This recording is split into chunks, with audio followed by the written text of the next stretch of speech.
So my wife and I finally watched Love, Death, and Robots Season 1 a few weeks ago. One of the standout episodes for me was Beyond the Aquila Rift. For us, this was the second episode in the series since, for those that don't know, Netflix randomizes the playlist order of the episodes for each account. So we ended up watching 3 robots first, which was just, it was okay. It didn't set my expectations well enough for the rest of the series. And then we watched Beyond the Aquila Rift, and I was amazed at the animation and story. However, the ending bugged me a bit. It was caught in a conflict between what I saw with Greta and what the show was trying to visually explain to me. I know when a story is trying to convey a deeper meaning, even if I didn't understand it yet. After a few more episodes, I looked up a few analysis videos, but wasn't really satisfied with the answers. It was one of those story puzzles that kept me up at night, trying to plot out what-ifs and alternate conclusions.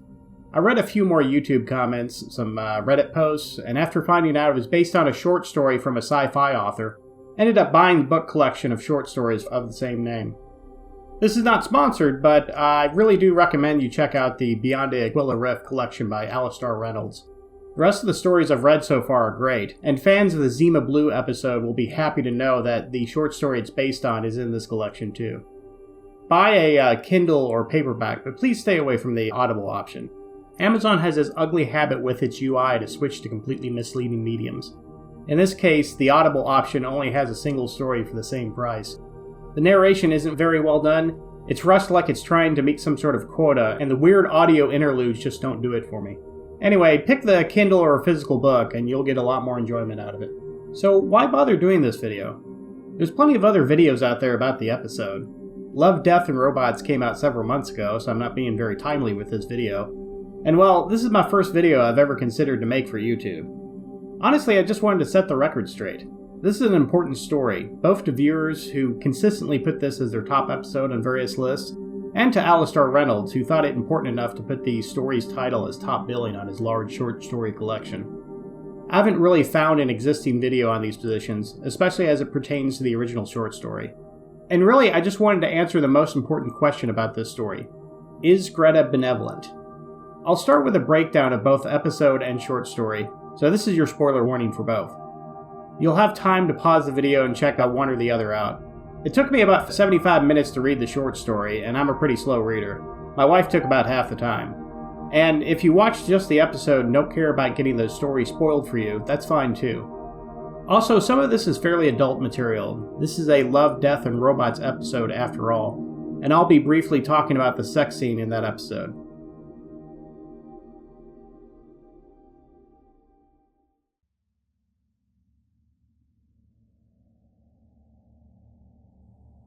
We set the stage with the Blue Goose, a space freighter looking for a new haul, and its 3 crew members, Tom, Susie, and Ray. They are on track to zoom along these apertures to their destination, moving in a single file to wait their turn.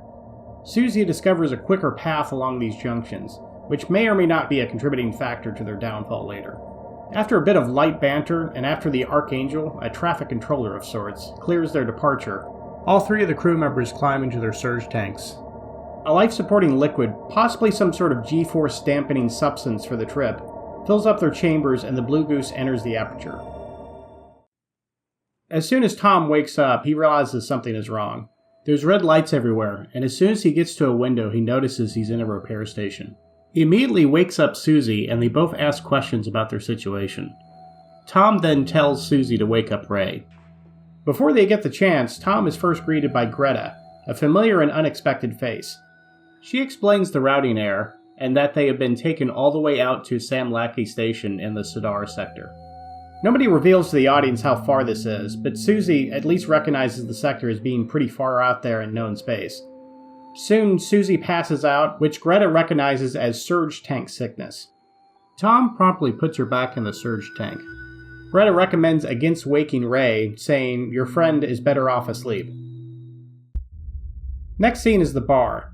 Greta arrives wearing a rather low-cut dress, while Tom frets over the situation. She explains that they're right next to the Aquila Rift, just inside the local bubble. All of these locations are based on real-life clusters in the Milky Way galaxy. They establish that they had a fling 4 years ago, and Greta makes the cliched bed-breaking reference. They both have a view of the stars above the dome. Of course, one thing leads to another, and then we arrive at well, this. Some people disliked the inclusion of this sex scene in the episode, saying that it wasn't in the short story, or that Love, Death, and Robots was just ticking a box. I thought it served a good juxtaposition between this and the ending. Written and visual media are just two different things, and it's fairly unusual for a serious story to have sex described in graphic detail, so saying that it wasn't in the short story doesn't seem like a good argument. Also, love is a big theme in this story, and this scene works well with the song and its lyrics.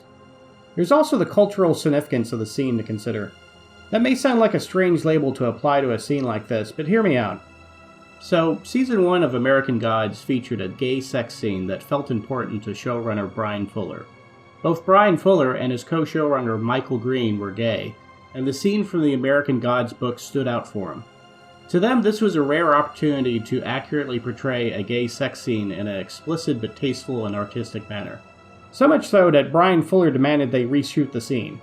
What they ended up with was, according to the Vulture article about it, quote, arguably the most erotic and explicit guy-on-guy sex scene ever aired on a mainstream American television show.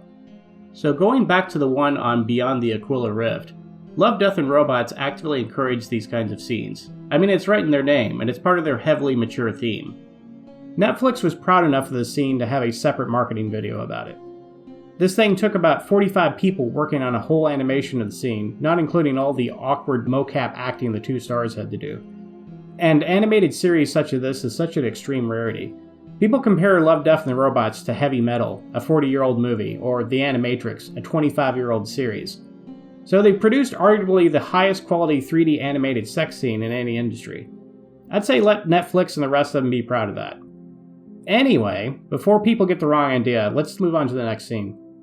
This is the point where Greta reveals that the routing error was more serious. Amusingly enough, she's still topless, barely post coitus, and running this galactic simulation in the bedroom. This is a book-to-movie trick to try to compress scenes, and this combination is a minor consequence of that. I'll get into run-length problems here later. Anyway, Greta reveals that they aren't in the Sidar sector, but are in fact 150,000 light-years away. It took them a few months in relative time, but several hundred years in real time, suggesting that Tom's entire past has been wiped away. Greta then suggests that Tom wake up his friends on the Blue Goose. Next scene, Susan is woken up and starts acting really strange towards Greta, as if she's seeing Greta's true form. This drives Susie to attack Greta. Susie grazes Greta with some buzzsaw-looking thing and scratches her neck, but Greta hits her with a hypo. And puts her back to sleep? Question mark? It's hard to know because Susie ends up looking dead a few scenes later. Anyway, Greta mentions that they'll try as long as it takes to get it right. Now they are back in the bedroom. Not sure how much time has passed, but it's pretty close to the attack from Susie. Tom notices that there's no scratch on Greta's neck and says, Susie's right, you're not really Greta. Greta says he's still in the tank and still asleep. Quote, in this station, the whole place is a simulation being fed to you. Tom then gets angry and demands the whole truth. Greta explains that there's still a routing error, they are still 150,000 light years away, there's a station here, but it's just different. Here's where you start to see visual signs of the real station. Tom asks who's feeding this fake reality. Greta says it's her. Tom then asks who she really is. And Greta doesn't think he's ready for the answer. He says, let me be the judge of that. Greta responds with, you don't know how many lost souls I've been through this with. I don't want to hurt you, Tom. Tom demands to see everything as they really are, including Greta. And Greta says another important quote. Alright, Tom, but understand this. I do care for you. I care for all the lost souls that end up here. After that, the entire station is revealed, and it appears he's woken up? None of the tanks are actually working. This scene is a tad confusing in terms of how Tom could be in a simulation without a working ship or tanks. Is it purely organic, using some of these vines in their neck? Anyway, Tom is completely emaciated, with red eyes and completely tattered clothes, like he's been there for months. It's not clear if it was the months from hypersleep, but one would think that the surge tanks would account for that. He sees Susie recently dead, and Ray even further decayed, as well as the holes of the ship attached to the main spider nest. At this point, we see a human-like silhouette faking us out, as Greta says, hello, Tom, only to reveal some eldritch spider form. Tom screams in horror, and everything fades to white. So Greta ends up resetting Tom back to the same scenario, except Greta immediately comes on board before Tom gets a chance to stand from his tank. This circumvents any attempts to wake Susie, since Susie may already be dead, and she was complicating matters. Greta says, "Hello, Tom," with a rather pained look on her face, as if she was emotionally hurt from previous rejection, forced to start over again. Greta then starts explaining the situation again. We get a view of the simulated space station, along with flashes of the real one. Music starts, credits, and that's the end of the episode.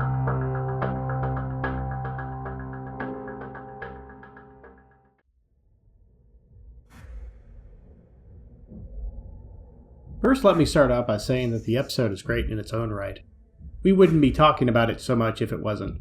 It has a well-balanced story structure for what it is. There's a great song by Matthew Perry, Man Jones, that fits the tone to the episode. Though I feel like I should be thanking his producer even more, because this electronic song sounds a lot better than the rest of his back catalog. People also love the elements I complain about. They love that it's a horror story and call it sci-fi horror done right, or that shot with a human like Greta that quickly reveals her true form. I compare it to liking the Constantine movie, while acknowledging that it's nothing like the comic book Constantine. So what are my actual criticisms for the episode? Let's start off with one of the more hilarious takes on this episode, this Reddit post. I can't say I would really phrase my argument in quite such a vulgar way, but I can kind of agree with the core premise here. I'm glad this kind of comment exists, because it's proof that even people who aren't deeply thinking and analyzing the episode can still pick up on the dissonance between the scenes. The motives don't really connect together well enough, and it has to do with the differences between the episode and the short story. If I haven't alluded to it enough, there's a sharp tonal shift in the episode during the big station reveal that doesn't exist, or at least doesn't go into the same direction as the short story.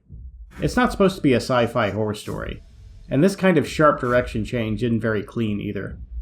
Madeline Knight's facial and voice acting with human Greta shows a soft and caring side that is at odds with the reveal scene with alien Greta, as if Tom is merely prey and Greta is just trying to trick him into, well, something that isn't really clear. There's also a lot of attempts in the episode to make it more physical, as if it was an illusion versus a simulation. An illusion would be if real things were happening, but Tom is perceiving them as something else. A simulation would be like VR or The Matrix, where the entire world, characters and all, is generated from scratch. There's a lot of clues into this concept, like when Susie seems to see her true form, or the flashes of the station, as if he's really there in a room that looks like the bedroom. Or the human-like silhouette within alien Greta, which raises a much stranger question like, is he really having physical sex with this alien? I'm still going to say no, but the episode certainly likes to push in this direction. Greta still says that he's still asleep in your tank, which implies that it's really a simulation and he's still in his surge tank. There's also layers of revelation in the short story that are missing in the episode. Greta is trying to slowly reveal certain details without causing him to crash headfirst into the truth. For example, they completely cut out the fact that Tom was married. There were several attempts to wake Susie in the story as well. I think all of these problems boiled down to episode length. It needed to be a 30-minute episode. It couldn't really tell its short story properly. The other episodes didn't seem to suffer from this problem, like The Witness, Suits, Lucky 13, Sucker of Souls, The Secret War. Even Zima Blue, the other short story that I actually read from the same collection, might have benefited from maybe an extra 5 minutes to include the conversation about memory, but otherwise it told its main story well within its 10-minute runtime. While the 14 minutes it was given is the maximum time they grant these kind of episodes, they could have put this one on a pedestal, since it seems like this was the one episode Netflix was really banking on to sell the rest of the series. Perhaps this episode and Sunny's Edge could have gotten an extra long runtime. In order to provide better proof of these criticisms, and to include better context to the analysis that follows, I'm going to continue with a breakdown of the short story.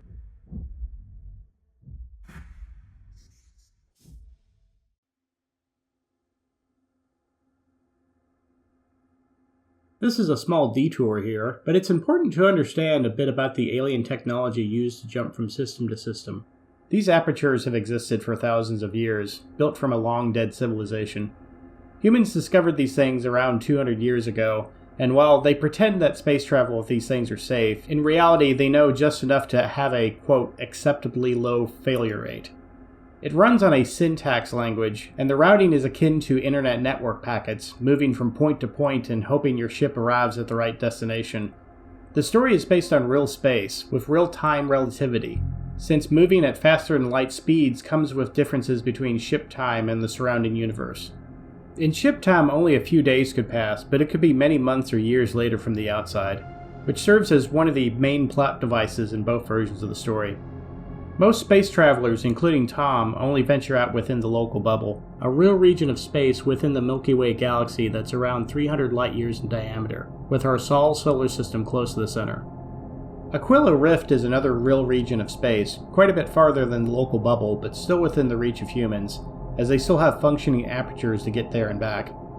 The problem is each trip over there would shave off an entire year in real time, so it's quite the commitment for a ship and her crew to make those kind of long journeys. Tom has been to the edge of the local bubble, and that was plenty far enough for his taste.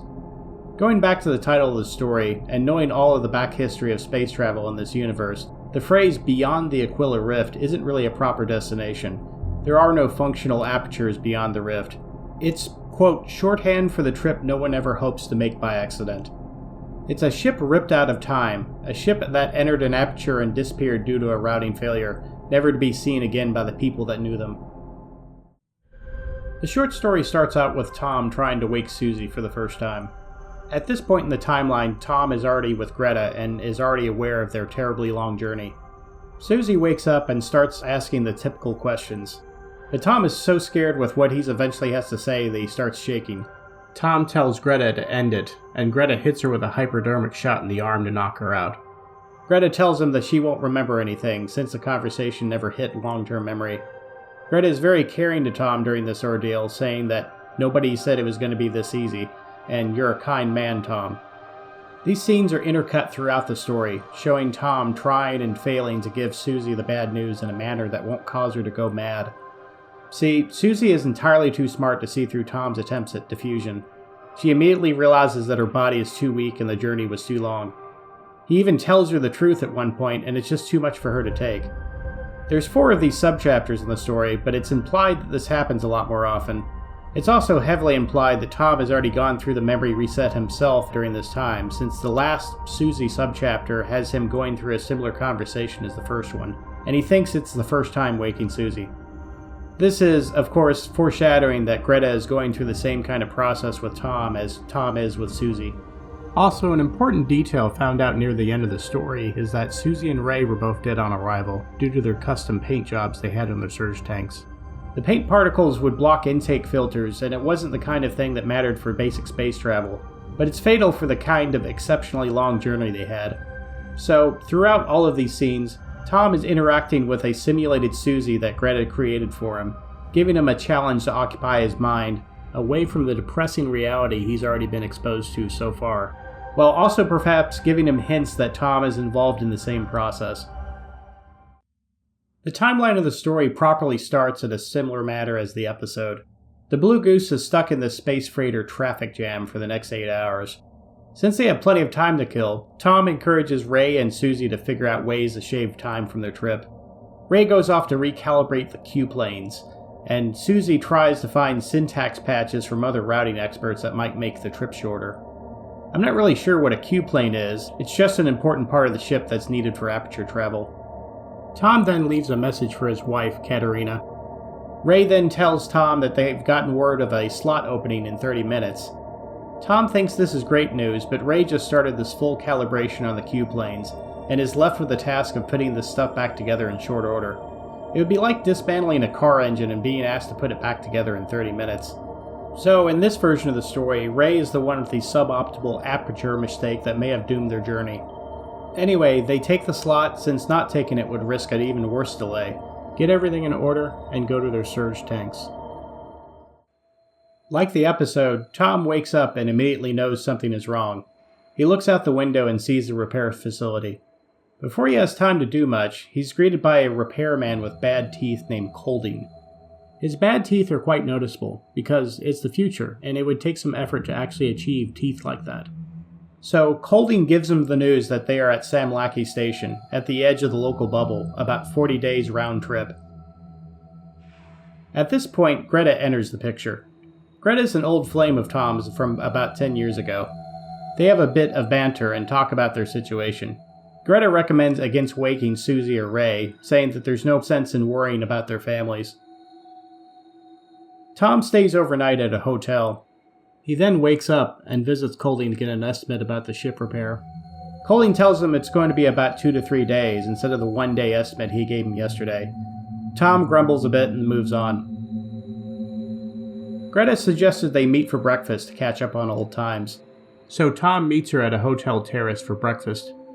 She talks about the many ships that ended up dumped here from a routing error. She was one of them, got stuck here and stayed for the duration. She talks about Tom's wife. She then asks if they have kids, which they don't. This is an important detail because Greta's trying to figure out just how badly Tom would react to being ripped away from his family. Tom doesn't have any kids, which is good in this case, but he still has a wife, so Greta has to figure out how much she means to him. Tom kinda notices the directness of the questions, as a tiny bit of foreshadowing, but it doesn't affect him much. Tom then asks Greta more questions about her. Greta got married a year or so after she last saw Tom to a man named Marcel. Tom asks if he's still here, but Greta just responds with, quote, "Our work took us in different directions." So Greta is technically married but separated. After breakfast, Greta, at the risk of sounding, quote, really presumptuous, asks for a dinner date. The terrace has a holographic sky, and she says the view through the dome is really something. Later in the day, Tom sends another message to Katerina, explaining the situation. These messages are like the postal service, since they piggyback off of the ships, so they are just as slow as the ships, and the communication isn't expected to be two-way. Tom also notes that he never mentioned Greta in the message, which is another bit of foreshadowing. In the evening, he gets a call from Colding, updating the repair estimate to 5 to 6 days now. Tom is just stuck here and can't do anything about the estimate, so he just leaves it. He meets Greta for dinner at the dome. The dome, as promised, is full of a beautiful sky of stars. It exaggerates the brightness of the stars, but color and location is mostly realistic, shifted into the visible band. However, Tom is still bothered by something. He thinks he's been in the tank much longer, and even lightly accuses Greta of lying. Greta responds like you would expect, and Tom quickly takes it back. She holds his hand, like she did at breakfast, and comforts him, saying, "Let's not spoil a perfect evening." So they both start drinking wine, and I'm sure you know where this is going. In the next subchapter, Tom starts recalling details from the evening about how they drank too much wine and how he ended up cheating on his wife. At first, Tom starts conjuring up excuses, like how Greta didn't really have a stable marriage and she was the seductress. But Tom realizes that this is just, quote, self-justifying bullshit. And again, this event is an important point for Greta, because he realizes his relationship with his wife isn't quite as strong as he thought. In the morning, knowing that Tom would have had the emotional fortitude to learn the news, Greta finally tells him, "I lied. Colding lied. We all lied." They aren't in Samalaki Station or the Sidar sector, and are much farther out. Tom asks if it's beyond the Aquila Rift, and Greta says yes. Tom needs further confirmation, so they get dressed and go back down to the dome. Downstairs, Tom notices that she seems to have control over the dome, and nobody really objects to her using it. There's only this glass mannequin that serves drinks and acts as a waiter, just like last night. Greta says, "Don't hate me for lying to you. It was done out of kindness. I couldn't break the truth to you in one go." With the dome, she shows all of the aperture connections, explains the math a bit, and shows the Aquila Rift. These apertures travel, on average, 1,000 times the speed of light. She then expands the view way out to show where they are now, at the Large Magellanic Cloud, a smaller sister galaxy right next to the Milky Way. In subjective time, inside the ship, Tom has been in the surge tank for years, maybe even a decade. In real time, within the galaxy 150,000 light-years away, it's taken 150 years to get there. Tom, finally understanding his fate, says, "Katerina," and Greta replies, "She's already been dead a century." In the next subchapter, Greta talks about all the different reactions to the news from other people who get lost here. Some don't react much at all, while others walk away and kill themselves a half hour later.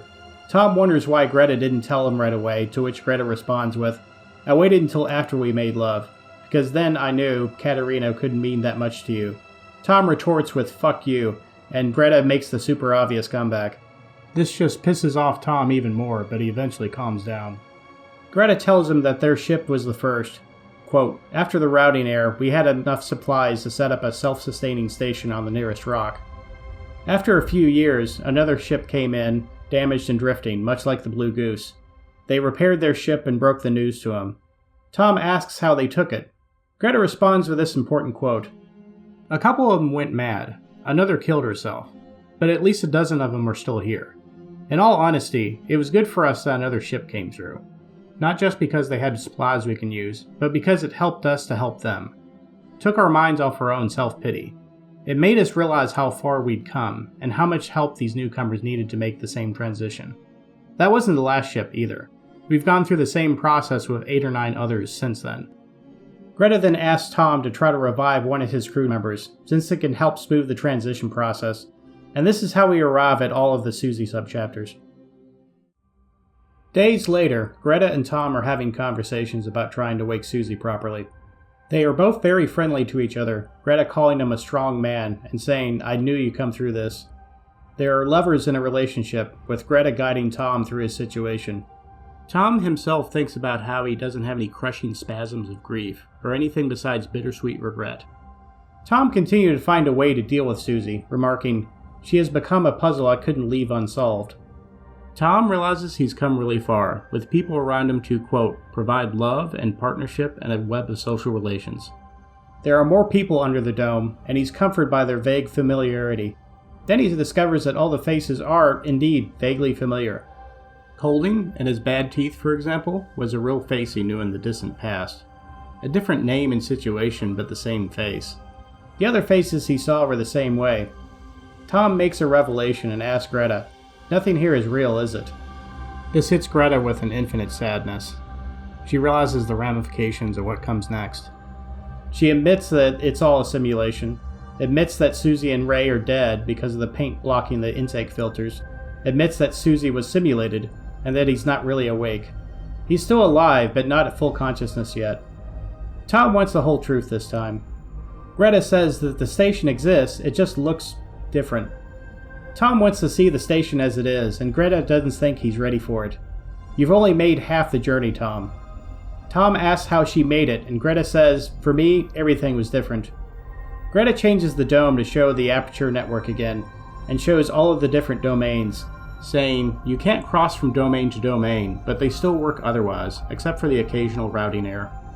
Basically, they're in the center of these domains, but the Magellanic Cloud is the only one that can cross the domains. Tom wonders why it matters if humans have no way of reaching the other domains, since nobody's there to use them. Greta replies, "What makes you so certain?" Tom asks why there haven't been any alien ships and cultures ever to come through the aperture here. Greta replies, "What makes you think they haven't?" Greta is being very coy, but Tom is starting to understand that Greta may be an alien at this point, and it's making him very nervous. They are both in a relationship, and Tom may not be ready for this kind of knowledge. He realizes that he's actually the first human ship to make it here. Tom takes her hand, holding hands like Greta did in the past, and asks to see all of it. They have a bit of back and forth, and Greta says in another important quote, "Alright, Tom, but understand this. I've been here before. I've done this a million times. I care for all the lost souls, and I know how this works. You won't be able to take the raw reality of what's happened to you. You'll shrivel away from it. You'll go mad, unless I substitute a calming fiction, a happy ending." Tom asks why she says this now. "Because you don't have to see it. You can stop now, where you are, with an idea of the truth, an inkling, but you don't have to open your eyes." After all of these warnings, Tom tells her to do it, and she complies. In the short story, there's only a few paragraphs describing the rooms in the space station. There's no eldritch spider den, just very strange creatures with clawed limbs, and others wriggling in the tunnels. Many different types of creatures, hulls of ships, and a matriarchal chamber where Greta stood with antler-like forelimbs. Something that had been waiting here for eternities. Something that wanted nothing more than to care for the souls of the lost. There's no indication as to how Tom reacted to what he saw, but the last subchapter implies that he didn't take it well. The last subchapter is a reset. Susie is the one waking Tom this time. She says they hit a routing error that cost them 40 days. They are all the way back home, and Susie never woke him until they got back. Katerina is right there with Susie. Tom then remembers somebody else he hadn't thought of in years, indicating that he kinda remembers Greta, but it fades away. Greta is now playing the role of Katerina, hoping the scenario will work better for him. And so ends the short story.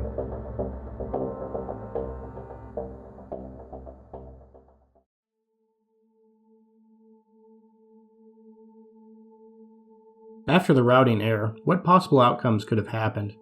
This is important to show just how bleak the outcomes really are. We're going to be looking at a lot of decisions from Greta's point of view, since both versions of the story have already explored so much of Tom's point of view.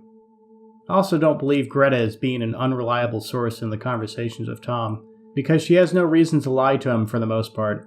She only lies to block a harsh truth, and even still it comes out eventually. 1. A slow death. Without Greta or any rescuers, ships would pop out dying in their sleep, or die awake of starvation. Greta's ship survived because they had a large ship with self-sustainability. Apertures also appear to be one way, like you need the right technology set up to shoot them in the other direction. Even if it weren't, their life was essentially over because of how long the journey took them in both relative and real time. The real time of the journey destroys their past, but they might not even have enough functional life support to make the round trip. Tom barely survives the 5 to 10 years of relative time in his surge tank, and it's doubtful his ship, body, and life support wouldn't have been able to complete the other direction. Susie and Ray certainly didn't, and Greta already told him that his ship was damaged and drifting. 2. Greta ignores the ship. Greta comments that, quote, they had supplies we can use, so these ships may come in so infrequently that they really need the supplies. It may have been a self-sustaining station, but perhaps even that was only temporary. 3. Blow up the station. A combat ship could destroy Greta's station, but then that ship would starve to death, suffering the same fate as any other ship. Or the ship happened to have enough supplies to feed the cycle with a different race, except a hostile race might not be as forgiving as Greta. 4. Greta takes in the ship and does whatever she wants to them. Greta already has the supplies, so why do anything good to the passengers? This just doesn't mesh with what Greta tells Tom, quote, not just because they had the supplies we can use, but because it helped us to help them. Took our minds off our own self-pity. It made us realize how far we'd come, and how much help these newcomers needed to make the same transition. 5. Greta takes in the ship and hopes to slowly transition Tom, which is what happens in the story. 6. Tom accepts the situation. But what if Tom doesn't get a culture shock? What if he accepts the situation? What if he took Greta on her own offer to slow down, to get his bearings, and accept that she's an alien, but one that still loves and cares for him? There's nothing physical here, unlike what might have been implied in the episode. Greta is just an avatar for them to communicate with, even intimately. He could have even had the courage to accept the real station around him, accept Greta's real form, while still interacting with her through the simulation. Perhaps he can give him another real-world challenge to handle. Or he could just be happy with a simulation that lets him do anything they want. There's evidence that this was a possibility. Greta's husband, Marcel. Greta may have just made him up, or she may have had a deeper relationship with him in a simulation many years ago, up until his life support gave out. For that matter, why is slow death, simulation or not, the only rogue outcome? Greta's station might have not had the right food sources, atmosphere, or any number of human-required things. They may be so different that they can only take in certain races that are compatible. For the rest, Greta tries to comfort them as much as they can. Or maybe Greta is the queen of a hive mind society, like bees or ants. The book mentions her matriarchal chamber. If this is the case, she wouldn't be able to take on other species for similar reasons. Or perhaps living on the actual station really was a possibility, but it would come at the cost of Tom knowing that he was the sole human in this entirely alien space station.